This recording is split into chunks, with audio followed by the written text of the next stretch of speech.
Hi guys, welcome back to Vintology by Lola. Thanks for stopping by.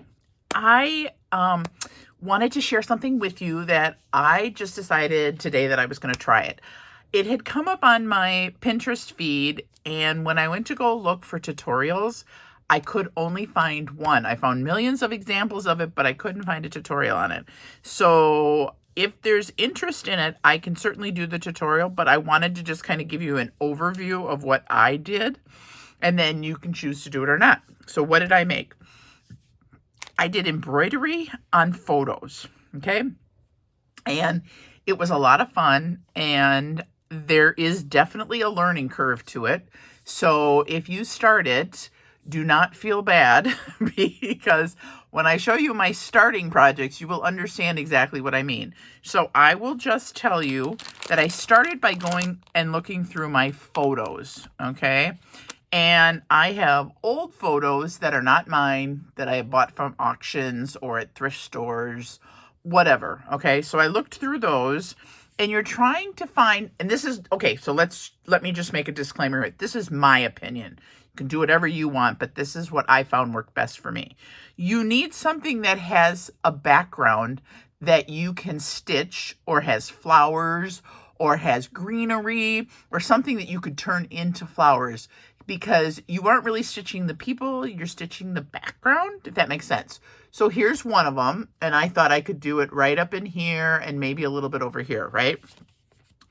And then I found some stuff that I had printed out a long time ago, and she's great, and you can see I already poked the holes for where I wanted it, and I'll show you what I did, how I did that. Here's a bridal picture. These are ones that I don't even remember why I printed them out. And I printed them out on either photo paper or 110-pound cardstock. And that's important, and I'll explain that too in a little bit. So here's the first one. That's a wedding one because I really like the wedding ones. And this one I started, you can see I did some of the greenery on it. And I don't know if you can really see the holes, but if I flip it over, you can kind of see the holes, right? So you can see where I did the greenery. Here's another one, and I'm going to do her wreath on here, and then I'm going to do it down here. And maybe I might do his little pocket. We'll see. Or the kerchief in his pocket. Here's another one. I haven't decided if I'm going to use this one because it is sepia, but it might be fun to try it. And here is a corsage I was going to do. Here's this gal, and I thought this would be fun to do green, do the brown as the trunk, right? And then do greenery, and then maybe put some flowers in the tree. Can you see that? Okay. And here's another one, and this actually has flowers in it. So it makes it really easy. You just have to choose your colors. Okay. And then this is an actual, I don't know if this is this is a photo. Some of them were postcards. And this has all of this in the back that can be filled out, right? So you could do really some fun stuff with that. You could even do the banister if you wanted. And then this one is part of Tim Holt's photos. So he's got some good ones too that can be used. And I'm not even going to show, well, maybe I'll show you if I can find it. I threw it out. I was so disgusted with it. It had turned out so bad. But I will show you a couple of the ones that were what I would consider not salvageable. Okay. And I don't even know if I saved them. Okay. So anyway, I was looking through my garbage. And then this is a card that I bought. It came with a set. I don't know, some of you aren't old enough. Remember when your parents used to buy the chef, the flip through, it was like a file folder or file little metal box or plastic box, and it had recipes for every day. So you could pull the little card out, you could wipe it off. Well, this was for plants instead of for menus, for recipes, sorry. And so you could do the flowers on here. And this is kind of a nice weight as well, okay? So these are some of the things that I went through my stuff, and this is what I came up with. The other thing that you need sharp needles, right? So here's a set. I don't even know where I got these from. And there's a bunch of them on there, and they're different lengths, but they all have big eyes. So you need to make sure they have a bigger eye when you're going to do it.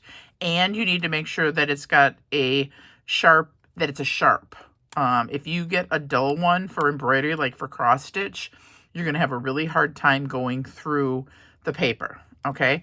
And then I just always try to use a needle threader, just because for me, it just makes it so much faster. And there's a ton of videos out there if you don't know how to use a needle threader. I think on one of my videos I showed how to use a needle threader. And then you just need some floss, okay? And this, ignore this. This was from another project I was doing, heart paper clips.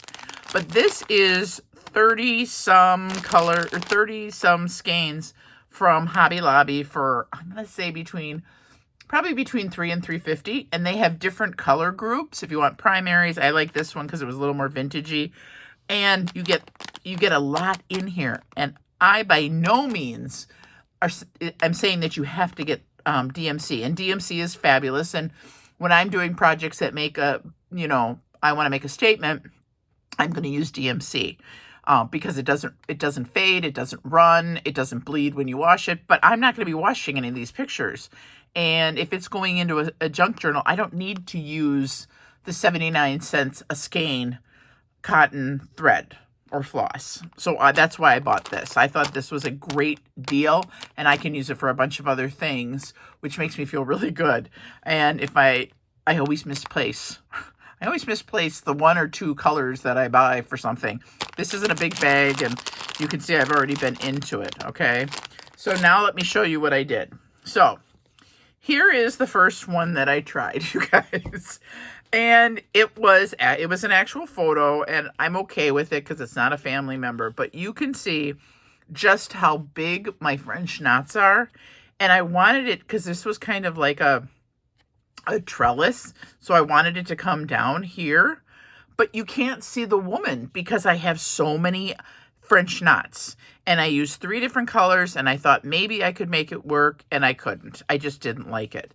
The other thing I'm going to tell you, if it's a traditional old photo, you want to back it. And I just backed it with cardstock. And so then it gave it enough weight so that when I went through it, I didn't have to worry about going through it. And then the needle makes such a big hole that you can't do your French knot, which I'll explain in a second. So there's the first one. Totally, bad. This is my second one, and this one is actually one of Tim Holt's large-headed people, right? And she had a corsage on. So this one was super easy to do. I just picked like 3 pinks and some greens and just did that. Very simple, super, super fun because it was really fast and there was an area that was really easy to do, right? And what happened is right here, I poked a hole, and then I came in to poke another hole, and I went through too many times into the same hole, and I lost the integrity of the paper. And so I can push this down and get rid of it, but that's why it's a practice piece. So what you do is you then, if that becomes a problem, you use a piece of Scotch tape on the back, and this was just what I chose to do. And I put 2 little layers, so I just went, okay, there we go. So wherever that hole was, I put it on like that. And then I put it on a second time. So then when you go through with the needle, it has kind of repaired the hole. Well, this one was probably beyond repair because I couldn't get the tape in because I had so much other floss near it. So just be aware that when you go into the hole 4 or 5 times, you will probably bust up the paper. That's the best way I can explain it. Okay, so that's the first one. That's that. This is the second one, and this was a little photo, and it was jaggedy around the edges and stuff, so I cleaned it up.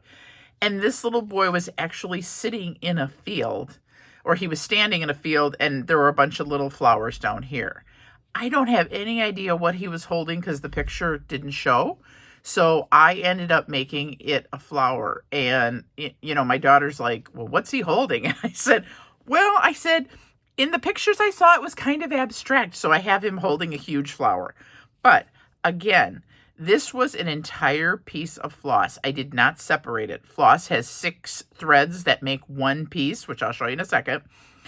And I think it would have looked better had I used maybe only 3 strands instead of a full 6 strand. And now you can see what the back looks like too. I mean, and it's a mess. I'm not going to lie. It's a mess. And usually I'm neater, but again, it's paper and it's going to be glued down. Chances are if I were to use it as a tag, but it would be really hard to write on, I would put something on this. But if I'm just going to glue it down, I don't care what the back looks like. Okay, so that's the second project. And you can see we're making a little progress, right?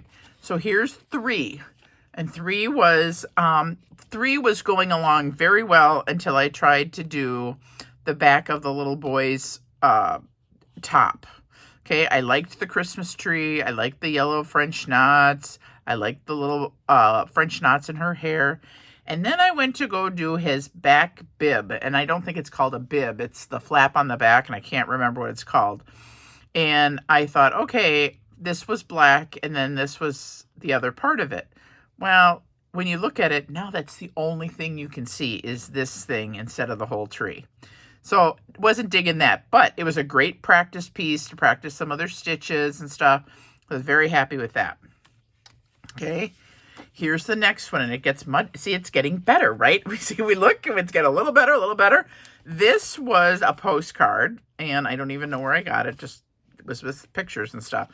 So she had a flower on her hat. She had a flower on her hat. She had a corsage on her coat, and she just had I don't know, a different neckline. I don't know if it was a necklace or what. So I went in with the kind of rust and the orange, and then I did a couple of leaves, and this one I'm still not sure if I'm going to go back and do teeny tiny little French knots to cover up those holes, because you can kind of see them. But it's getting better, right? Now we move on to the 2 that I absolutely love. This one, which I printed out just on cardstock, this one turned out darling. I love this one. The 5 gals, the 5 bridesmaids, whatever. So they all had something in their hair except for her, and they all were holding some sort of flower. So I just did what I liked. I did the colors and the stitches, and instead of overdoing it, I just did a little bit, and I really, really like the way it turned out. But the next one you can see I've totally made progress. Today was stitching all day, but it was worth it for this beauty. OMG. Okay, how cute is she? I've seen her. I saw her all over the internet for a long time. I had printed out a bunch of her because I loved her. I thought she was a great Christmas angel. I thought she could do a lot of stuff. Well, she actually does have flowers in her hair. And so I just followed the flowers in her hair. I did a little greenery. So I did 1 color of French knots, went in and did some greenery, and did the second one. Again, I didn't fill the whole entire hair piece. I only filled it in a little bit so you could still tell it was a wreath. And then I really wanted to pop a color down here. So this is just the ruffle of her dress that I did. And it turned out so cute. So you can see from start to finish, so this was the first one, this is the last one. It does take some time to figure it out how much you want and how much you don't want, okay? And I'm just going to show you really quick how I do it, and you can do whatever you want. Now, I had said that I was going to tell you about, let me grab a scissors here, and I'm just going to pull out a color here. What the floss is. I had mentioned, see, I'm tongue-tied here. I'm so excited about how these turned out, you guys. What a fun little thing to do. Totally portable. Okay, so what I did was I figured out where I wanted them and kind of thought about my colors. And I didn't poke holes in these, but I did poke holes in this one, right? So there are the holes and stuff. I went and did her greenery here with 2 pieces of floss. So this floss, if you don't know, is made up of 6 strands. So there's 6 little pieces in here. And usually when you cross stitch, you use 4 of them, whatever you want to do for the other ones. So here's what I'm telling you, what I have found out. I split it so that there's 2. So each one of these that you cut, you have enough to thread your needle 3 times, because it's 2, 2, and 2, which makes 6, right?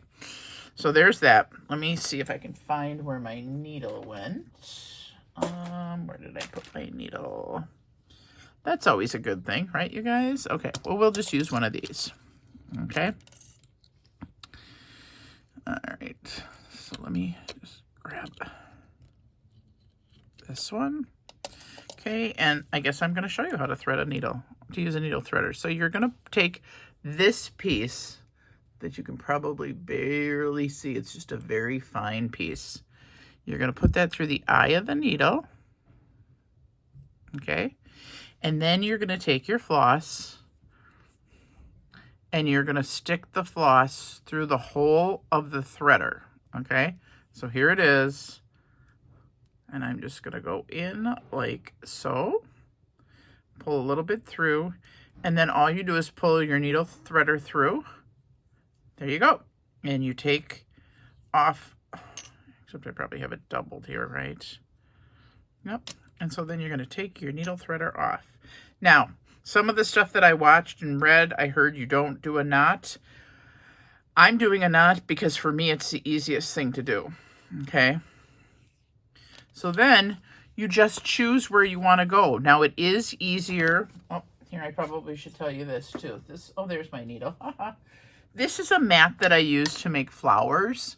You know, when you want to make them and you want to curl them up, you use this mat. This works perfect. So you would take your needle and you could do some poking.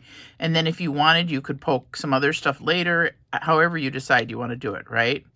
So that's what I did. And when I start, I try to start in an area that I know I'm going to use a lot of this color. So you start in one. And for people who don't know how to do French knots, the only thing I can tell you guys is it is practice. And with the paper, it's really easy to put it down. So this is how I do it. I wrap 1, 2, 3, hold it tight, go back through the same hole, and I'm still holding it, right?